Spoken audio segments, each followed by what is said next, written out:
يا أيها الذين آمنوا لا ترفعوا أصواتكم فوق صوت النبي ولا تجهروا له بالقول كجهر بعضكم لبعض أن تحبط أعمالكم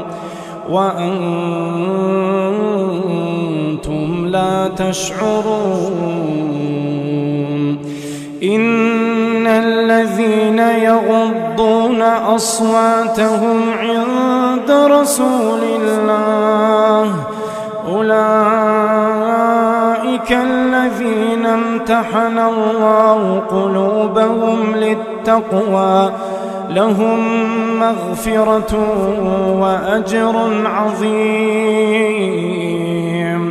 إن الذين ينادونك من وراء الحجرات أكثرهم لا يعقلون ولو أنهم صبروا حتى تخرج إليهم لكان خيرا لهم